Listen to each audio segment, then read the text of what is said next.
Hello and welcome to It's Tomorrow News. This is R. Sriram with yet another update on weather. Flood affected far north could be battered with more heavy rains as monsoon approaches Australia.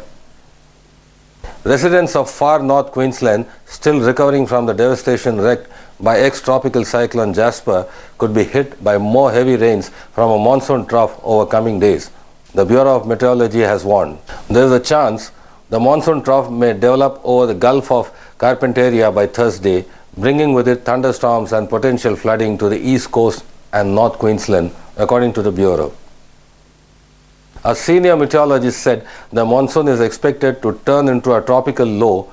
Cooktown, Innisfail and Ingham, communities hit hard by the recent floods, could experience daily rainfall totals of 50 mm to 100 mm.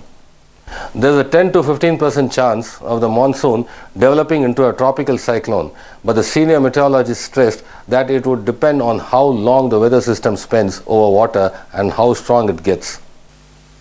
Even if it does not form into a cyclone, a tropical low in the Gulf will bring heavy rains to far north regions already reeling from devastating floods after Jasper hit less than a month ago.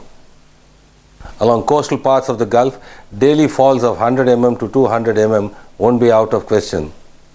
On Wednesday, a moderate flood warning was in place for the Paru River in the state's southwest, with minor flood warnings for the Barku and Bulu rivers. Depending on whether moisture is drawing from the northwest across the equator, the monsoon could also develop over the Northern Territory. A trough usually involves a bit of a turning of the winds, enough of an extra push feeding into it. That might be enough to start developing more.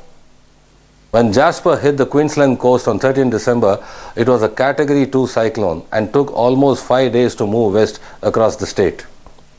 Some affected areas recorded more than a meter of rain.